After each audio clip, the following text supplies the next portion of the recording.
أعوذ بالله من الشيطان الرجيم بسم الله الرحمن الرحيم.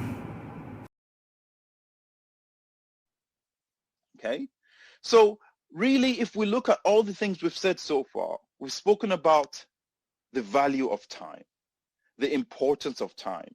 Time is our only asset. And how do we make it count?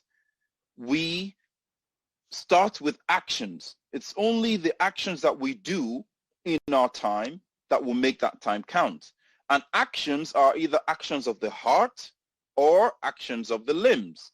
Actions of the heart, sincerity, having a good opinion of others, thoughts, deep thoughts and reflection, and. Okay, there are numerous actions of the hearts that we can get involved in. Okay?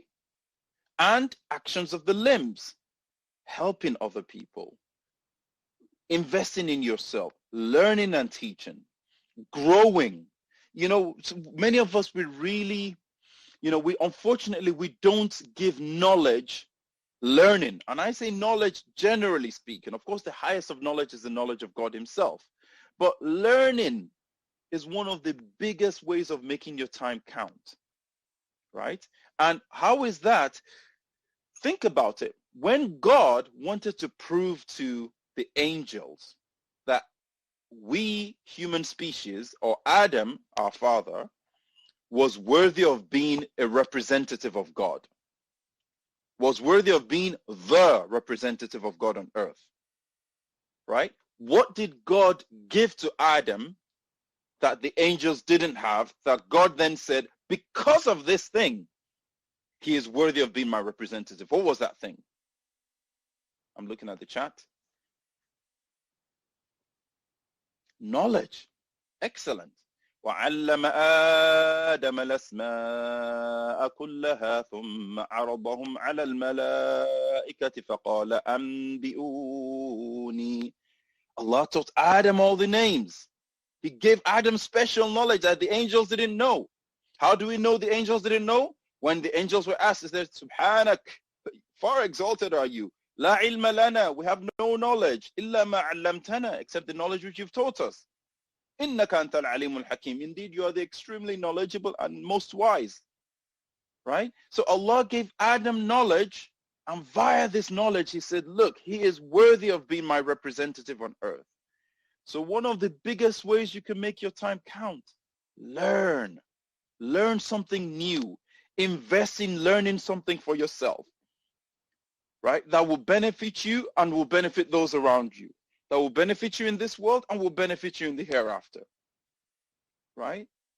And, depending on what time and what age we're in, I would say to us, really, if you are someone that Allah has given a lot of free time because you are in your youth, you have maybe education, you have your school, university, or whatever it is to go to, you will have a lot more free time than someone who has to work 5 days a week for God knows till when, until when they have maybe 20 to 30 days holiday in a year. Use your free time to learn. The scholars back in the days, you look at some of the greatest scholars, at their early years, they focus on memorizing the book of God. So that this thing that they now memorize, they will then spend the rest of their lives diving deep into its meanings and using the light contained therein to guide themselves and to guide others around them. Okay? So it's really important that we all, Allah, the verse we mentioned earlier in the Quran about making our time count, the highest thing that God has said is the remembrance of God.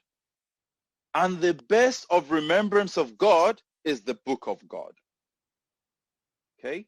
Which means I encourage you all as well, find a time in your day that you would give to reading and contemplating the book of God on a daily basis.